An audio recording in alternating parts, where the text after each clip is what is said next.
Sonic, he can really move. Sonic, he's got an attitude. Sonic, he's the fastest thing alive. Welcome to Toon Lore Done Right, where today I'm going to give you the TLDR on the fastest thing alive, Sonic the Hedgehog.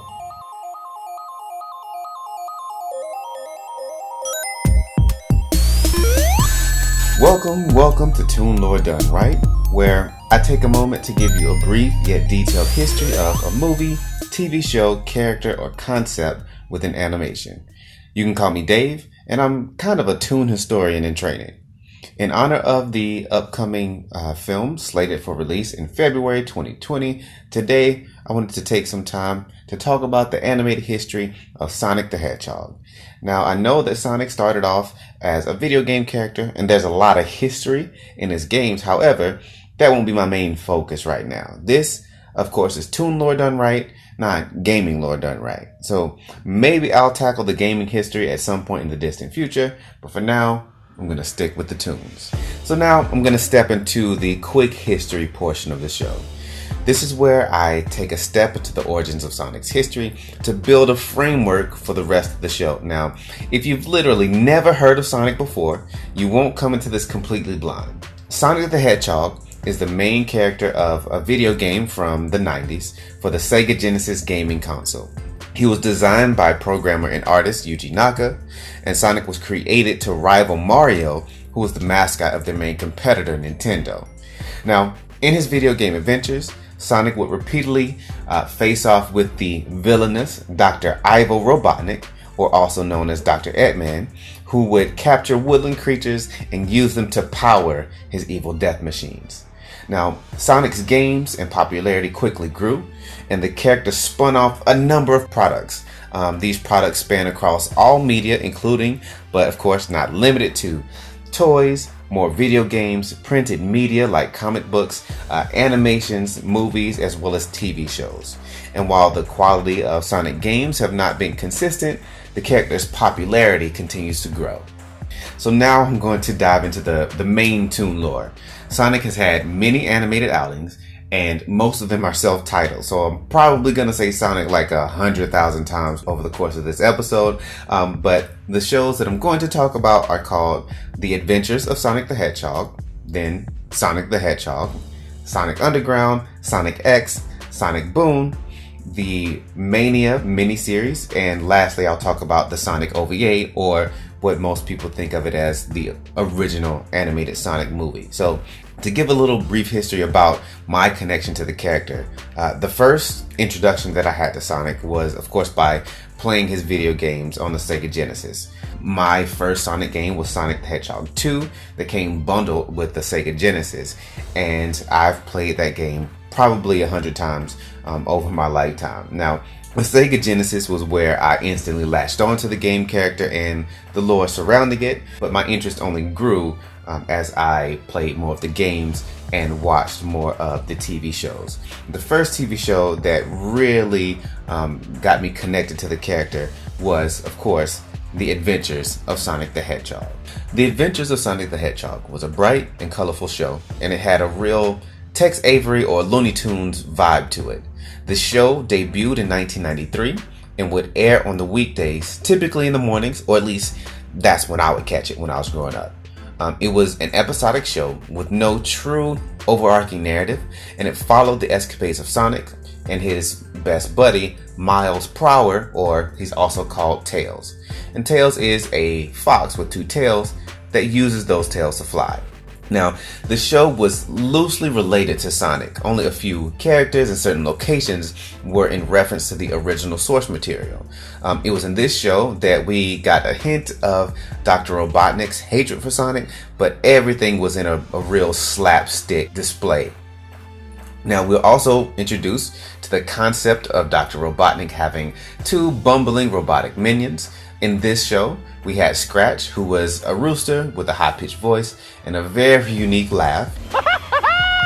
We also had Grounder, who kind of looked like a mini tank, but he had a very low intellect and he had drills for hands. I gotta hold the most of me. I just lost my head for a moment. Now, this is a trope that will be revisited a lot in later shows, particularly in the Sonic Boom series that we're going to cover a bit later. Now, one of the most important pieces of lore to come out of this show would be, in my opinion, Sonic's intense love of chili dogs. Now, the reason why I feel like this is so important is because after introducing it in this show, the video games would catch on to the popularity that Sonic's love of chili dog has with the fandom. With that in mind, another major part of this show was having the voice actor Jaleel White play as Sonic. 2 chili dogs to go, slow-mo on the double. Huh? I'm waiting. And in my opinion, apart from his role as Steve Urkel, this was his most iconic role. His skills as a voice actor really brought Sonic's personality to life. And many fans still think that he has the ideal voice for Sonic. I also have to admit that this particular design of Sonic, this classic design, Jaleel White's voice is the one that I always hear. No matter who the actual voice actor is, Jaleel White's voice is the one that stays in my mind. Now, moving on to our next series, which actually debuted in the same year, 1993, and ran for 2 seasons, was simply called Sonic the Hedgehog. The show had a much darker tone and was much more story-based as well. The show aired on Saturday mornings instead of the weekdays and was dubbed by the fandom Sonic Sat AM. So, moving forward, to save myself from saying Sonic 77 separate times, I'm going to just call this show Sat AM. Now, as I mentioned, the show had a much darker tone and took great liberties to create new characters and truly focus on their development. Now, we had fan favorite characters like Sally Acorn, Uncle Chuck, Rotor, and one of my personal favorites, Snively, and they were all created for the show. Now, this show also became the basis of Sonic's longest running comic book series created by Archie Comics as well. The comic book ran for more than 20 years. The show also gave us the dope theme song, The Fastest Thing Alive. So if you are familiar with the intro that I gave, then you probably love the song too. Sonic, he can really move. Sonic, he's got an attitude. Sonic, he's the fastest thing alive. What surprised me and other fans is this show gave us a dark and gritty version of Dr. Robotnik. And to be real for a little bit, as a kid, it kind of gave me the chills when he would come on screen. Now, the Dr. Robotnik of Sat AM couldn't have been more different than the Robotnik from The Adventures of Sonic the Hedgehog. While the Adventures of Sonic the Hedgehog robot was silly and incompetent, the villainous genius of Sat AM had a deep and gravelly voice and was much more akin to, let's say, a Bond villain than a cartoon character that we were used to. Now, what was really cool about this, and it really kind of took hold of the darker tone, was that at the start of the show, we realized that Robotnik had essentially taken over the world already. So Sonic, Tails, Sally, and the others started a resistance to combat him. Now, as a kid, this was definitely something that I didn't expect, but of course I fully welcomed it because I love the show.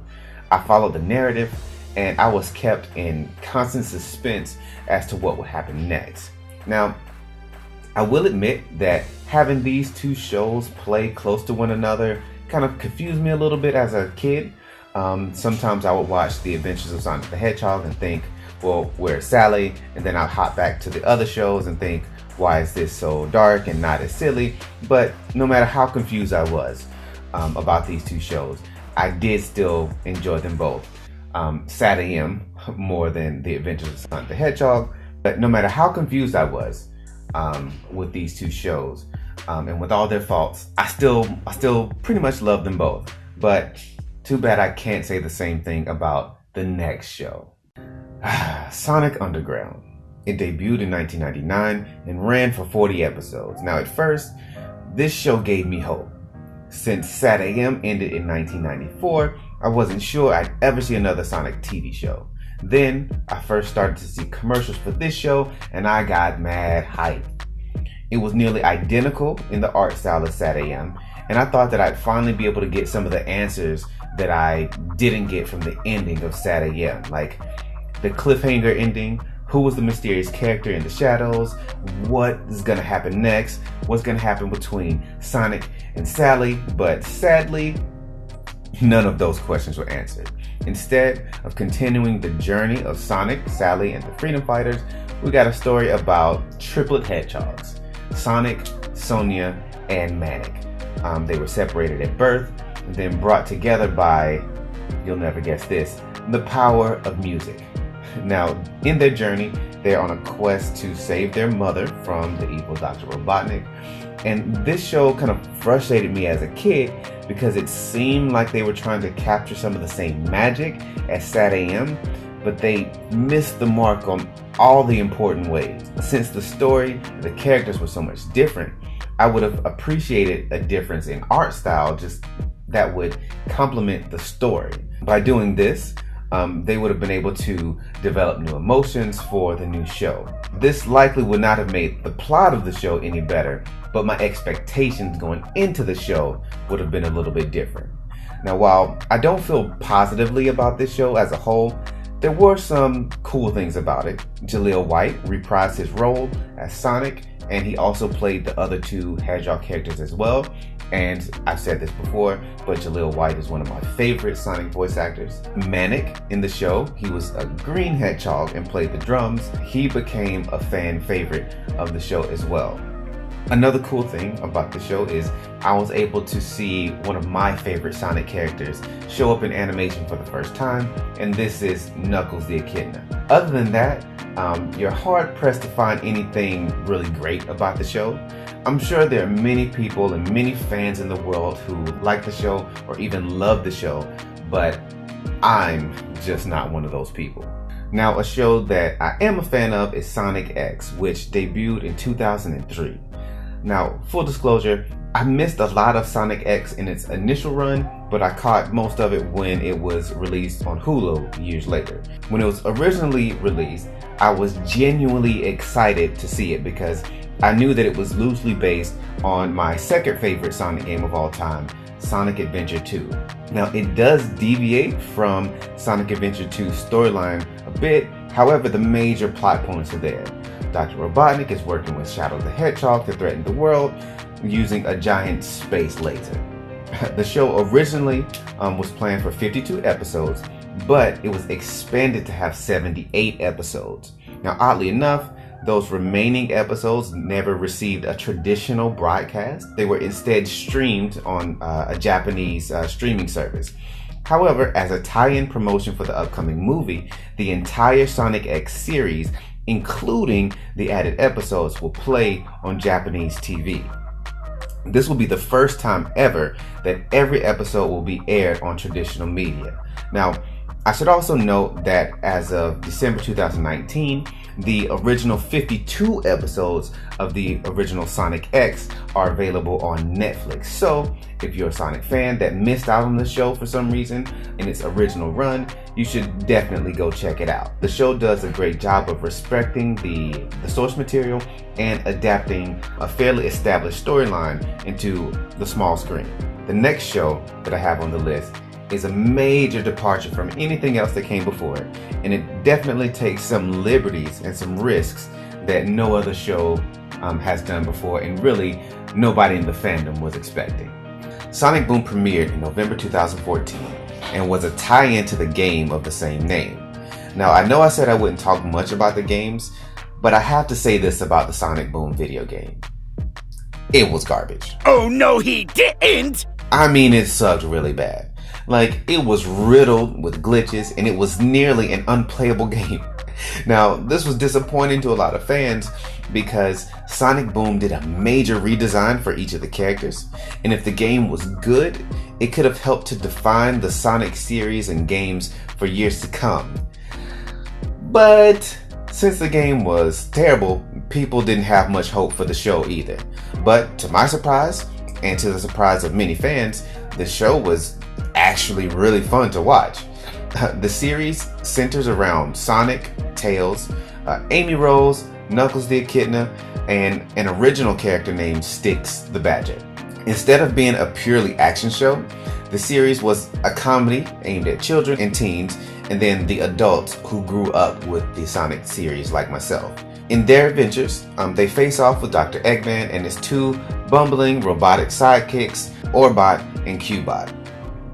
The show was super meta and has a ton of inside jokes for those casual fans to get, but also specifically for those longtime fans of the Sonic series and Sonic lore in general.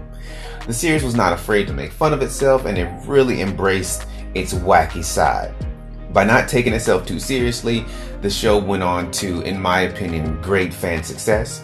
The show ran for 104 episodes, and while the show was very episodic, just like the adventures of Sonic the Hedgehog, there did seem to be an overarching narrative, or at the very least an overarching continuity for the show to take a hold of.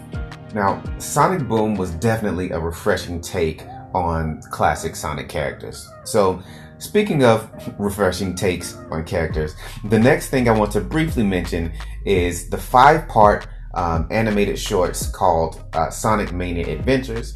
And this miniseries was released on YouTube in 2018 to promote the release of the Sonic Mania and the Sonic Mania Plus video games. The series follows Sonic and his friends after the end of the Sonic Forces video game.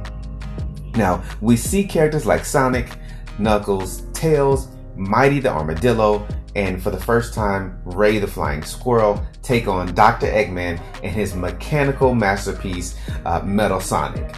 The series is short, but it's definitely a true joy to watch, especially when you watch the end of Sonic Forces that ties directly into this miniseries. The attention to detail and love for the characters is so clear that I want them to have tie-in shorts like this for every game that they make. This series is definitely worth your time, and they're totally free on YouTube, so please do yourself a favor and look them up right now. Like, for reals. Pause this podcast and search for Sonic Mania Adventures right now. I'll wait. Take your time.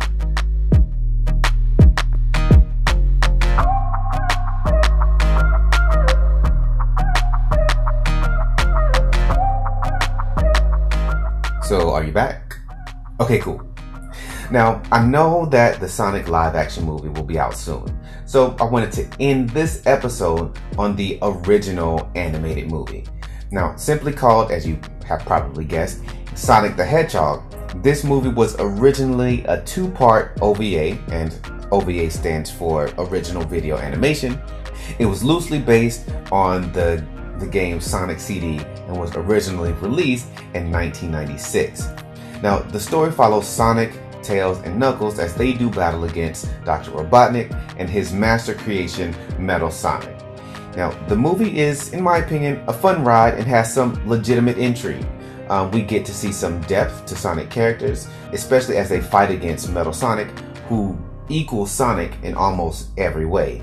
Now, when watching this movie for the first time, I didn't expect to care for Metal Sonic as much as I did. Sure, it's not a perfect movie, but it does a great job of humanizing its robotic villains. One of my biggest and personal criticisms is something that really can't be helped, but anytime I see a design of Sonic that looks remotely similar to the Sad AM design, I really just want to hear Jaleel White's voice. Now, if I'm being honest, when I watch the OVA, I still try to imagine Jaleel White's voice whenever Sonic speaks. In that regard, I may just be stuck in the past, but I'm excited for the future as well. Or I guess I should say I'm cautiously optimistic. The upcoming movie doesn't look like it will be a box office banger, but as long as it's decent, as a Sonic fan, I'll be satisfied. To be honest, I could talk about Sonic for days on end, but I feel like this is a good place to end things for now. So, this has been Toon Lore Done Right. And don't forget to hit that like, share, and subscribe button. If you really like what you heard, you might even want to drop a review or two. So if you have any suggestions on a movie, TV show, character, or concept that you'd like me to tackle in the future, you can tweet at me at Divine Hughes. That's DEVINEHUGHES. Or you can use the hashtag ToonLoreDoneRight with your suggestions. So until the next time I can give you the TLDR, it's been real.